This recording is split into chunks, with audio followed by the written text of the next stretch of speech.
today what I have for you, today I have taken a very significant novel, a very important novel. आज की class में मैं cover करूंगा और उस नॉवेल का जो टाइटल है the edible woman and this novel has been written by Margaret Atwood. कल की क्लास में मैंने मार्गरेट एटवुड का बायोग्राफिकल स्टडी मैंने बताया हुआ था कि what type of writer she is and which country she belongs, so what she has written, वो किस तरह का राइटर है और किस कंट्री से बिलोंग करते हैं और उन्होंने क्या क्या लिखा है। कल की क्लास में मैंने इसको डिस्कस किया था। आज की क्लास में हम लोग जो बात करेंगे वो द एडिबल वुमन का समरी को लेकर के बात करेंगे, बिकॉज जो एडिबल वुमन है इसमें फेमिनिज्म को दिखाया गया है और किस किस एस्पेक्ट में फेमिनिज्म है, किस तरह का फेमिनिज्म है, उसका थीम क्या है, इन सारी चीजों को लेकर के हम बात करेंगे, खास करके कैरेक्टर्स को भी डिस्कस करेंगे। So you here come to know कि जो एडिबल वुमन है इट्स अ सिंबॉलिक नॉवेल। एक तो सबसे पहला चीज आपको ध्यान में रखना है, यह एक सिंबॉलिक नॉवेल है। बहुत सारी चीजें सिंबल के थ्रू बताई गई है। और सिंबल क्या होता है? Symbol is a word which refers to something else. एक ऐसा शब्द जो कि जिस मीनिंग को, जो उसका डिक्शनरी मीनिंग होता है, उसके बियॉन्ड भी कोई एक मीनिंग होती है, वो सिंबल होता है जो कि डिक्शनरी मीनिंग से परे होता है। अगर जो है मैं ये बात कहूं कि पीजन, पीजन का मतलब कि कबूतर, हम सारे लोग ये जान रहे हैं, तो पीजन का डिक्शनरी मीनिंग जो होगा दैट इज अ कबूतर, अ बर्ड। लेकिन अगर पीजन का यूज लेटर को भेजने के लिए किया जाएगा तो वो पीजन जो है पोस्टमैन का सिंबल बन जाएगा। अगर पीजन का यूज जो है एक तरह से शांति या उसके कलर, व्हाइट कलर को लेकर के किया जाएगा तो वह किसका सिंबल बन जाएगा? पीस का सिंबल बन जाएगा, स्पेशली डब वगैरह। तो जो एक आपका नॉवेल है it's a symbolic novel and allegorical novel कहीं कहीं पर। और इसमें जो स्टोरी सुनाई गई है, फर्स्ट पर्सन नरेटर और थर्ड पर्सन नरेटर का यूज किया गया है। फर्स्ट पर्सन नरेटर भी है और थर्ड पर्सन नरेटर भी है। दो इंपॉर्टेंट चीजें आपको ध्यान में रखना है। नेक्स्ट पॉइंट जो आपको ध्यान में रखना है कि ये जो नॉवेल है it's a beautiful example of a type of novel which you can study in the light of feminism. यह एक ऐसा नॉवेल है जो फेमिनिज्म के पर्सपेक्टिव से स्टडी किया जा सकता है। उसमें उसी तरह का थीम या उसी तरह का सब्जेक्ट मैटर या उसी तरह के पॉइंट्स को लेकर के नॉवेल को लिखा गया है। और ये जो नॉवेल है ये फीमेल ओरिएंटेड नॉवेल है। इसमें जो है फीमेल कैरेक्टर्स लीडिंग रोल में है। खास करके एक इंपॉर्टेंट कैरेक्टर है मेरियन, वो एक फीमेल कैरेक्टर है, वो लीडिंग रोल में है। प्लस ये भी दिखाया गया कि जो नेचर है आपका फीमेल का जो नेचर है, जो मेल का नेचर है, उनके बीच जो क्लैश है, या मेल कैसे डोमिनेटिंग होता है, कैसे फीमेल को कंट्रोल करना चाहता है, या कैसे उनके अधिकारों को दबाता है, ये सारी की सारी चीजें very beautifully in the novel these things have been depicted. तो एक पॉइंट, जब आप एडिबल वुमन की बात करते हैं तो सबसे पहले मैं टाइटल की बात करता हूं। टाइटल एडिबल वुमन, इसका मतलब क्या है? खाने योग्य औरत। खाने योग्य औरत यहाँ पे दो तरह की, कि जो वुमन है वो पुरुष की नजर में केवल भोग विलास का साधन है। इसमें इस चीज को की दिखाने की कोशिश की गई कि a woman is only a commodity in the eye of a male, in the eye of a पुरुष जो है एक वह ऑब्जेक्ट की शक्ल में है, वह कमोडिटी की शक्ल में है। तो this is another important point जो आपको ध्यान में रखना है, एडिबल वुमन टाइटल से क्या मतलब है।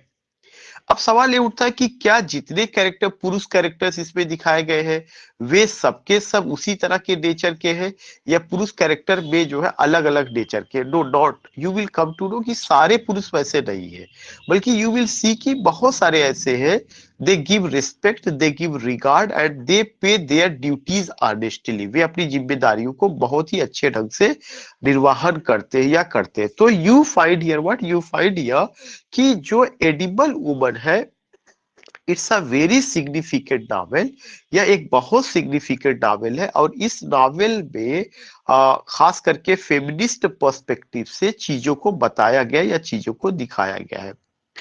नेक्स्ट पॉइंट जो आपको दिखाना है या जो बात करनी है वो एक चीज ये है कि नॉवेल पब्लिश कब होता है, 1969 में पब्लिश होता है, और ये मार्गरेट एटवुड का पहला नॉवेल है। It's the first novel of Margaret Atwood. Margaret Atwood a Canadian novelist, तो एक कनाडियन नॉवलिस्ट है, उनका ये नॉवेल 1969 में पब्लिश होता है। दूसरा सबसे इंपॉर्टेंट चीज ये है कि इसका जो टाइटल है वो मैंने आपको बताया कि टाइटल कैसे सिंबॉलिक फॉर्म में रहा है। तीसरा इंपॉर्टेंट चीज है कि जो ये नॉवेल है, इस नॉवेल का फॉरवर्ड एक 1979 में जब ये नॉवेल आता है, 1979 में नॉवेल का और एडिशन आता है, तो उसमें जो फॉरवर्ड लिखा गया, खास करके किसके द्वारा लिखा गया, खुद जो है राइटर के द्वारा लिखा गया। तो उस फॉरवर्ड में विरागो एडिशन जो नॉवेल का आया था, I would describe it as a proto feminist.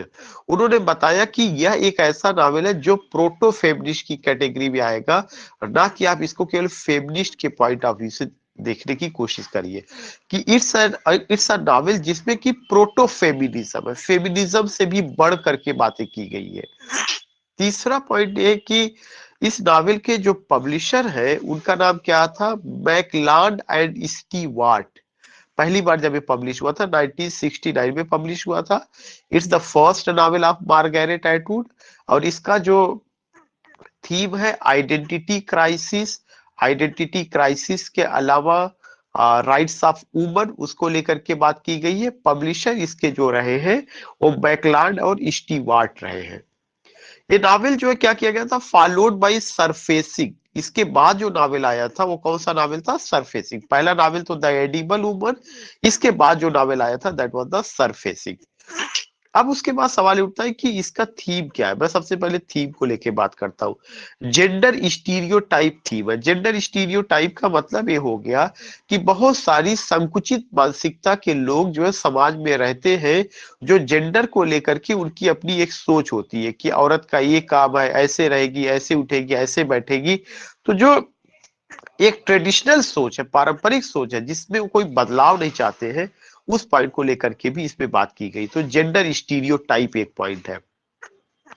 Power and control की जो पुरुष समाज है वही सत्ता में है, और पुरुष समाज ही जो है क्या करता है, सारी शक्तियों का यूज कर रहा है, वही उसका यूज करता है और वही उसको कंट्रोल करता है। आइडेंटिटी क्राइसिस एक और दूसरा थीम। आइडेंटिटी क्राइसिस का मतलब यहाँ पे हुआ कि औरत की अपनी समाज में क्या पहचान है, क्या वो अपनी पहचान, अपनी राइट्स के लिए कोई संघर्ष कर रही है या नहीं कर रही है। एलियनेशन एक तीसरा पहचान है, अकेलापन। So here you come to know gender stereotype, power and control, identity crisis, alienation. These are the themes जो आपको समझने की कोशिश करना है।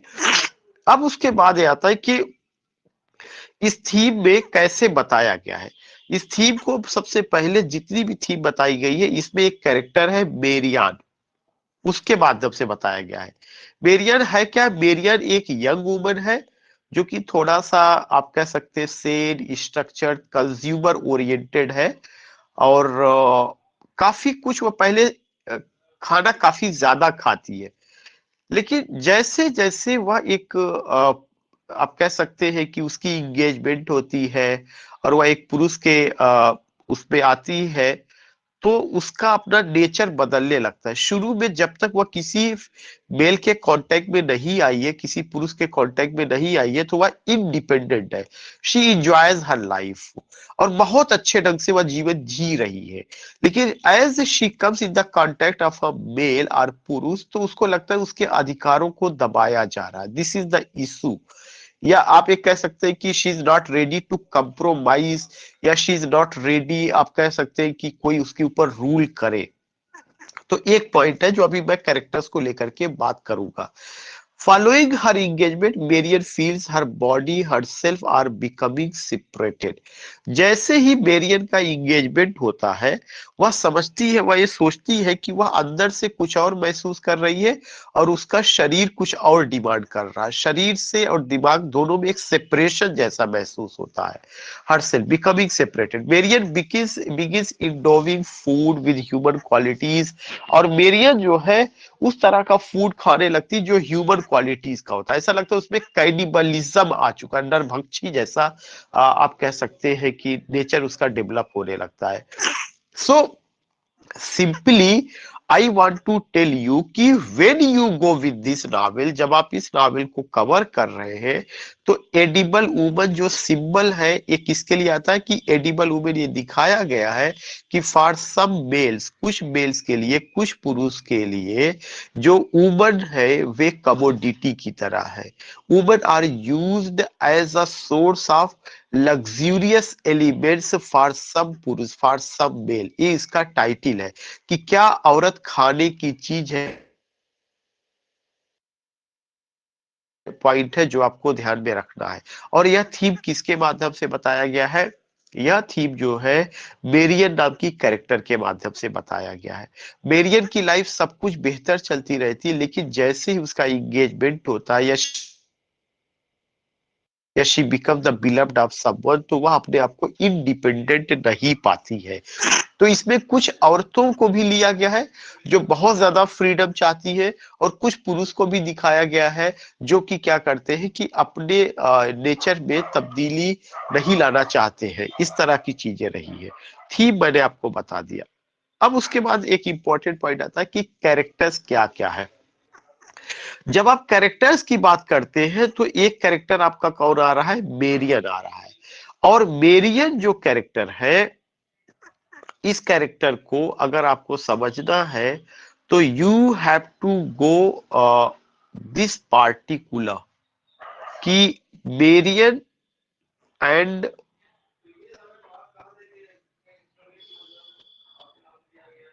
पीटर, मेरियन और पीटर को आपको समझना पड़ेगा। फिर इसी मेरियन को जोड़ना पड़ेगा आपको डंकन के साथ।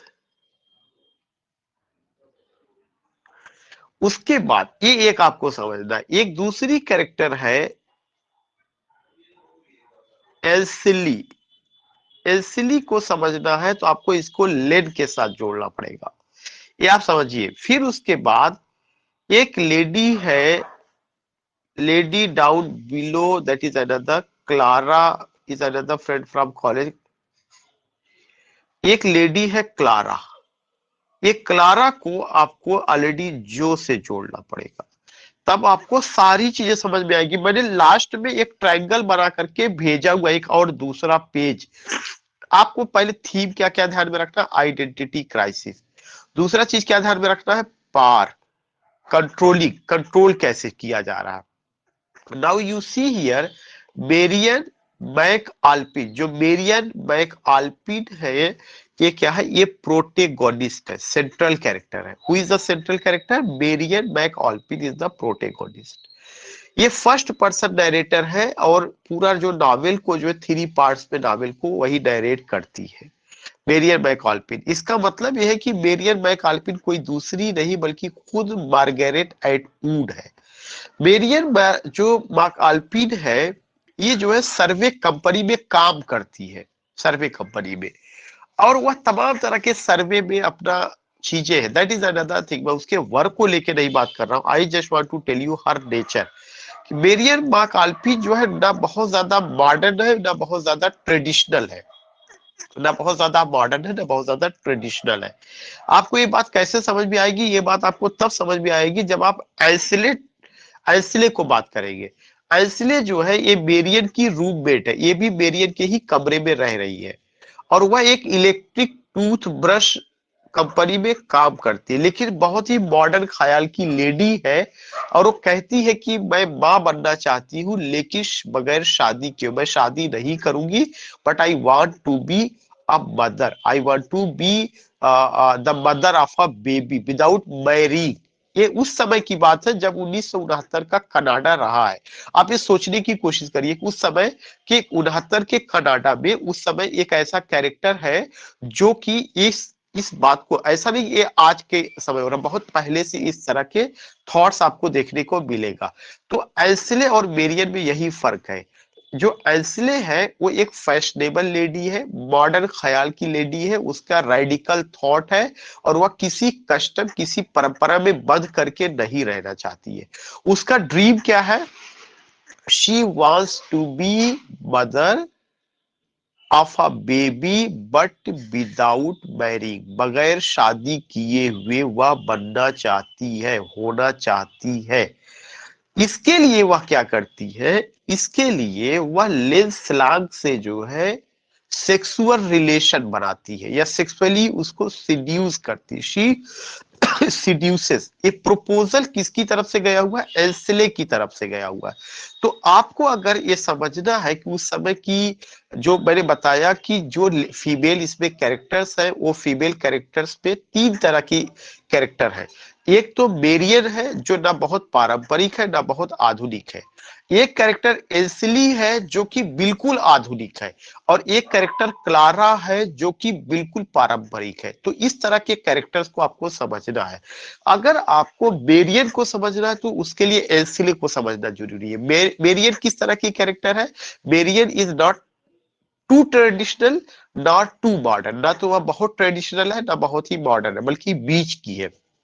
बट एल्सिली जो है वह बहुत मॉडर्न है, और वो कहती है कि मैं मां बनना चाहती हूँ लेकिन बगैर शादी किए हुए। तो वह इसके लिए किसके साथ सेक्सुअल रिलेशन बनाती है?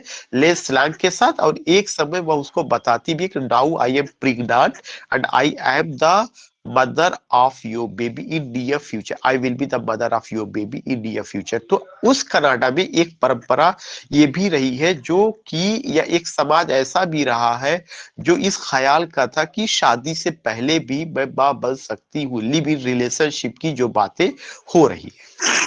अब उसके बाद हम बात करते हैं बेरियन की। जब बेरियन जो है किसके कांटेक्ट में आती है? पीटर के कांटेक्ट में आती है। तो पीटर जो है क्या है, या आने वाले समय में एक लायर होता है, और ये उसका बेरियन का बॉयफ्रेंड भी है और उसका फियांस भी है, मंगेतर भी है। लेकिन बेरियन को ये लगता है कि जैसे ही वह पीटर के कांटेक्ट में आती है और पीटर उसका मंगेतर होता है, दोनों का इंगेजमेंट होता है, दोनों शादी,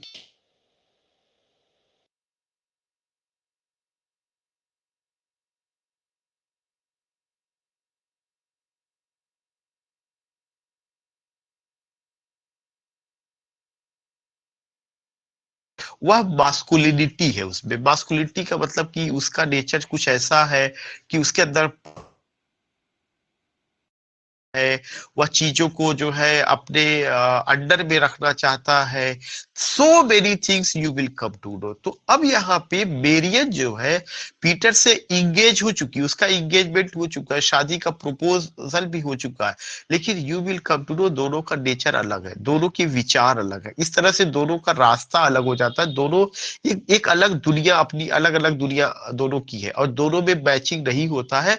और मेरियन का जो रिलेशन है वह पीटर से नहीं बन पाता है। ट्राई टू अंडरस्टैंड की Marian is engaged with Peter, Peter is a liar, Peter proposed Marian for marrying. लेकिन जो है मेरियन ये देखती है कि इंगेजमेंट के बाद उसका जो फ्रीडम है, जो उसकी इंडिपेंडेंसी है, वह खत्म हो रही है। और मेरियन जो है वो ये पाती है कि पीटर उसको खुला जीवन नहीं जीने देता है। तो ये एक पॉइंट आपको ध्यान में रखना है जो यहाँ पर। इसके बाद जो है बेरियर किसके साथ इंगेज हो जाती है? लेन जो जो बेरियर है वो इंगेज हो जाएगी डंकन के साथ। अब यहां पर आप देखेंगे, अगर डंकन के नेचर को समझना है तो पीटर का नेचर, पीटर एक पुरुष है, डंकन भी एक पुरुष है। लेकिन जो पीटर का नेचर है वह एक ऐसे पुरुष का नेचर है जो कंट्रोलिंग करने में ज्यादा विश्वास करता है। दूसरी तरफ जो डंकन है वह जो है क्या है, वह लिबरल है। वह जो है बेरियन को फ्रीडम देता है। तो बेरियन क्या करती है, पीटर को इनकार कर देती है, पीटर को छोड़ करके वह किसके साथ इंगेज हो जाती है? डंकन के साथ इंगेज हो जाती है। उसको लगता है कि मैं जिस तरह का हस्बैंड चाहती हूँ कि वह मेरी फ्रीडम को, मेरी अपनी आइडेंटिटी को, मेरे अपने काम को, तमाम चीजों को तवज्जो दे, तो इस तरह का हस्बैंड उसकी लाइफ में आता है, या इस तरह का बॉयफ्रेंड उसकी लाइफ में आता है, डंकन आता है। यहाँ पर आपको कहानी कुछ नहीं है, कहानी केवल तीन तरह के पुरुष, तरह की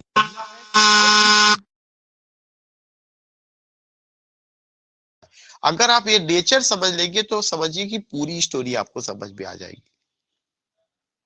तो may I know, can you give me respond कि क्या आपको ये चीजें समझ में आ रही है?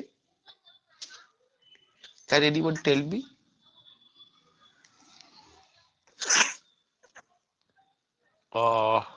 Suman has written yes. Okay, Suman.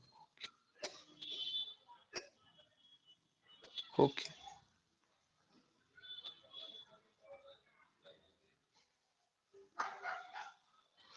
So I was telling you कि आपको क्या समझना है, आपको अब ये समझना है कि एक तरफ डंकन है और एक तरफ पीटर है। डंकन और पीटर किसकी जिंदगी में आते हैं? मेरियन की जिंदगी में आते हैं।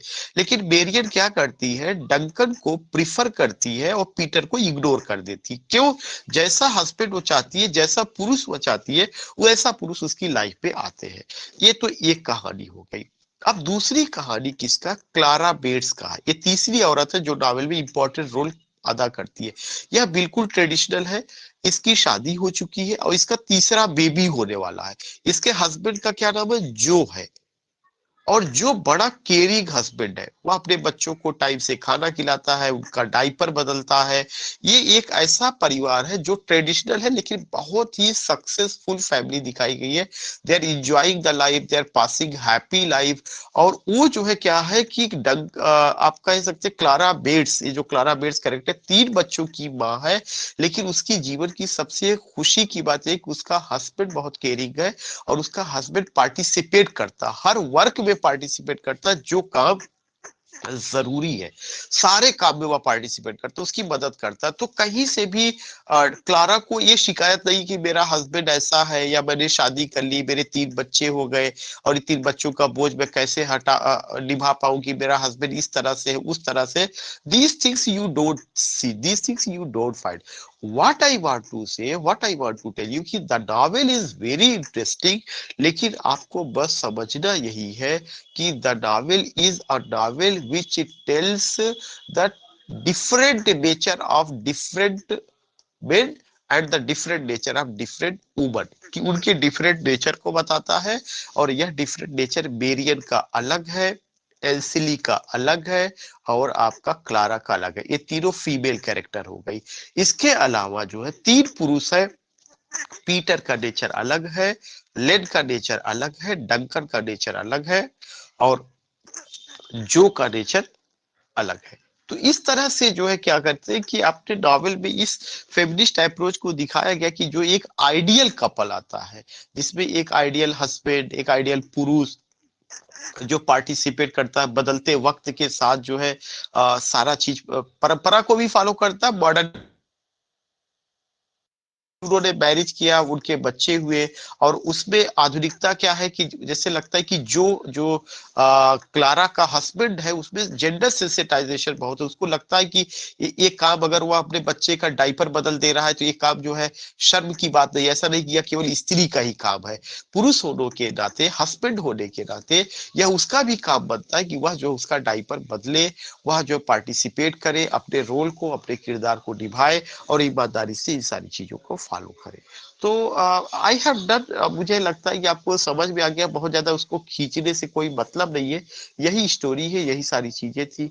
तो I just want to get your feedback today कि how do you find this, और आपका क्या अपना वो है कि चूंकि मैं इंटरेक्ट बहुत कम हो पाता हूँ, I just want to know about your opinion. What do you think and how do you find the class? अगर आप लोग अपना फीडबैक दे सके, क्योंकि बहुत मैं लोगों से ये ओपिनियन करता हूँ, वो तो आ जाता है। ये चीजें आपको समझ में आई? दिक्कत कोई प्रॉब्लम तो किसी को नहीं रही है? You can unmute and say, Yes, sir, everything is clear. okay, Suman is saying कि Yes, very interesting. very interesting classes. सारा क्लियर हो गया Okay, सब टोटल। अच्छा। Thank you, sir. Thank you. चूंकि ठीक है, ठीक है। एक्चुअली होता क्या है कि जब आप हम या क्लास को एक स्टोरी की शक्ल में बताते हैं तो वो 10-15 मिनट में ही बहुत सारी चीजें क्लियर हो जाती हैं। बाकी तो बहुत सारा मैटर आपके पास अवेलेबल है, बस टीचर का काम ये होता है कि वो उसको सिंपल वे में कम से कम शब्दों में कम से कम समय में सारी चीजें एक लेक्चर में क्लियर कर दे। Simplification is the beauty of teaching. और कोई भी लेक्चर जितना सिंपल आपको परोसा जाएगा उतना आप में इंटरेस्ट आएगा। तो I think that you all have enjoyed. और कैसे फेमिनिज्म वहां अप्लाई हो रहा है, जब भी अब आप फेमिनिज्म को पढ़ेंगे, कभी कोई लेक्चर देगा फेमिनिज्म पे, तो you can just raise the question कि हमने जो है क्या किया, द एडिबल वुमन पढ़ा है, उसमें एडिबल वुमन जो सिंबॉलिक फॉर्म में वो क्या है, किसको रिफर करता है। उसमें 3 तरह के फीमेल कैरेक्टर्स, 3 तरह के मेल कैरेक्टर्स दिखाए गए हैं, वो क्या प्रेजेंट करते हैं, वो क्या दिखाना चाहते हैं। तो इस स्टोरी से यू विल बी एबल। वरना हम क्या करते हैं कि पढ़ तो लेते हैं लेकिन हमें ये नहीं पता कि इसमें थियरी अप्लाई कैसे होगा। तो अब you are going to be conscious कि वो जो थियरीज होती है कैसे अप्लाई होता है किसी नॉवल में, कैसे हमें कहा तो जाता है कि फेमिनिस्ट पर्सपेक्टिव से नॉवल लिखा गया, लेकिन कैसे लिखा गया, कहाँ पे वो फेमिनिज्म आ रहा है। तो it's very important that you all have to know whenever you read any novel, या कोई कहता है इस नॉवल में फेमिनिज्म है, तो कहाँ है, किस कैरेक्टर में, कैसे आपको देखने को मिलता है। ये चीजें जब तक क्लियर नहीं होगा तब तक थियरीज में आपका इंटरेस्ट भी नहीं आएगा और वो नॉवल बहुत ज्यादा समझ में नहीं आएगा। So thanks for joining this session. Thanks for giving your beautiful company and I think कि सारा चीज जो है आपको समझ में। Krish is writing yes sir, we see the clash between male and female. Yeah. ठीक है Manisha, thank you. Okay. Okay. Now just finding.